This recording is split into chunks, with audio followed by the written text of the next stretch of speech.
guys, this is Walton, and I want to talk about the table of usual progressions. This is a sort of a continuation of what I was talking about last time with the major scale. C major, we have some intervals in there, and then we create triads on each degree of the scales. We've got 7 triads, or 7 chords. C major, D minor, E minor, F major, G major, A minor, B diminished, back to C. So now that we have those chords, what do we do from that point? Chords are what we use to play songs, and they support the melody. So you've got a singer singing something underneath that. You've got a harmony or a chord progression that's driving the song.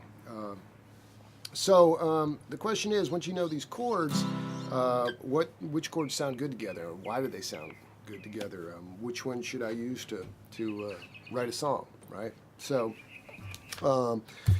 I got this handout right here. I'll put this down in the description, I think.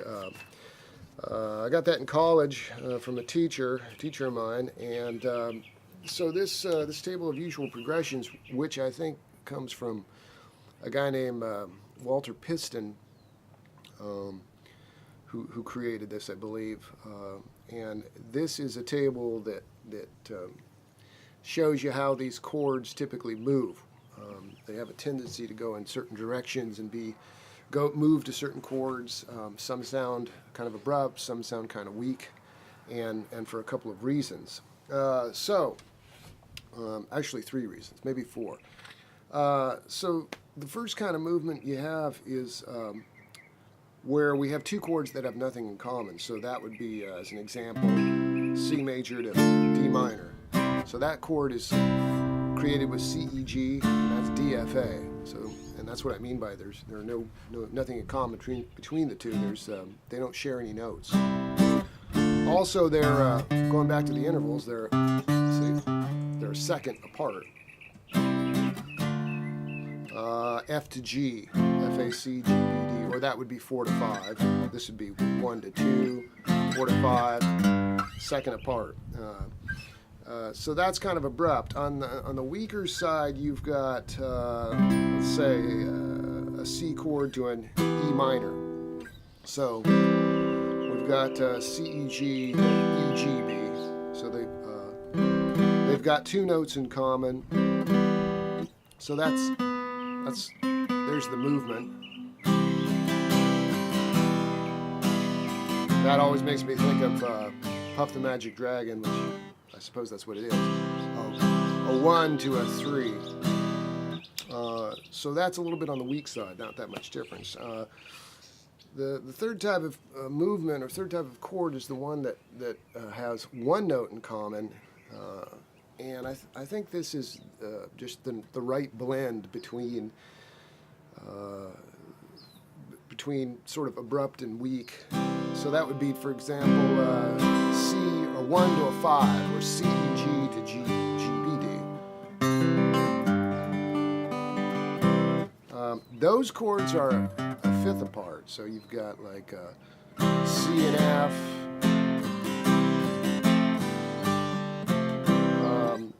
It's like meeting somebody that you've got at least one thing in common to get the conversation going, but there's other stuff you don't have in common, so there's a lot to talk about, I suppose, or learn about. Those are the 3 types of chords, I'd say, and so that tends to influence how the chord progressions laid out. So this table, I'll go through it now. From one's kind of like, to me, one's like home. And you can go anywhere from home, right? But it does have, or you could stay home. You could be a recluse. Just stay on that 1 chord. I only know of 1 song that's a 1 chord song. Most songs are, about 3 chords or more. But one typically wants to go to 4 or 5. So from the table, it's most often they like to go. The first column is the most often column. So the going to 4, 5, 1 sometimes goes to 6, which if you follow that up with 4, then 5, there's a ton of songs right there. 1, 6, 4, 5, very common. 1, less often it goes to a 2 or a 3. There's Puff the Magic Dragon. You kind of need that 4 after it to get that sound. But a 2. 2 goes to, most often goes to 5. And jumping ahead a little bit, 5 most often goes to 1, and there's jazz. 2, 5, 1. You hear jazz people talking about 2, 5, 1s all the time. That's a lot of jazz music right there. 2, 5, 1. 2 to 4, or a 2 goes to a 6 sometimes. 2 also less often goes to a 1. That's that abrupt change. 2 to a 3. 3 often goes to 6, sometimes 4. 3 less often 1. It's that weak change there. Less often to a 2 or a 5. 4s most often go to 5. Or to a 1, to a 2. Less often goes to a 3 or a 6.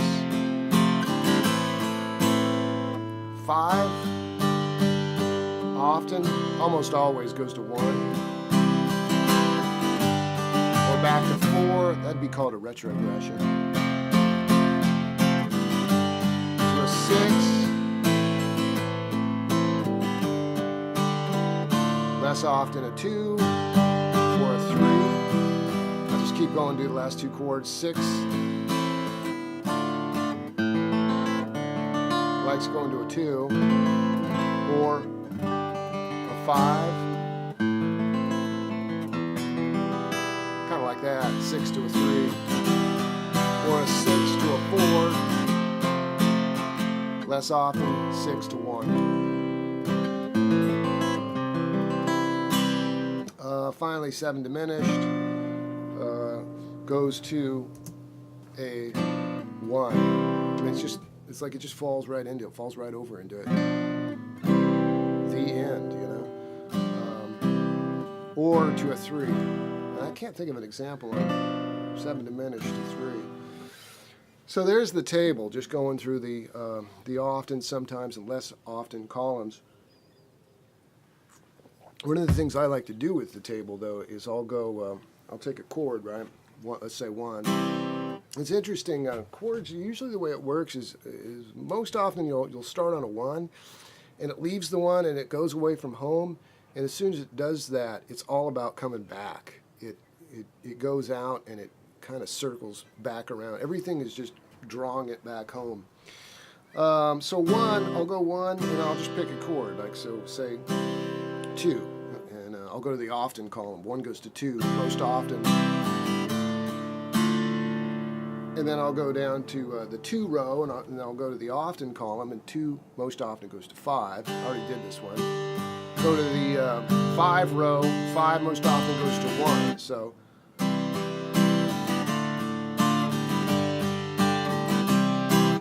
and I'll do that with any of these. Maybe I'll go 1. I'll go to the and I will go to 2, and then from 2 I'll say, well, where does it go sometimes? How about 6? Now I'm on 6, and where does 6 sometimes go? 4, and 4 sometimes goes to 1. So I think I did 1, 1, 2, 6, 4, 1. Or how about 6? I'll just start from 6 this time. 6 goes to 3, kind of like that.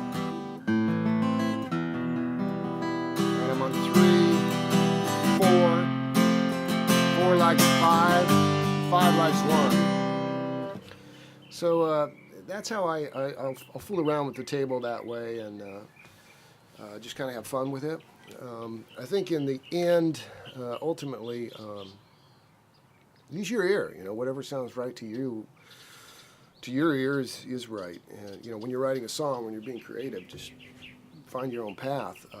But this certain, you know, if you work through this table, you'll find it certainly works. There's some truth to it. Another example, I love this one. 1, 4, 7, 3, 6, 2, 5, 1. So that's Bach.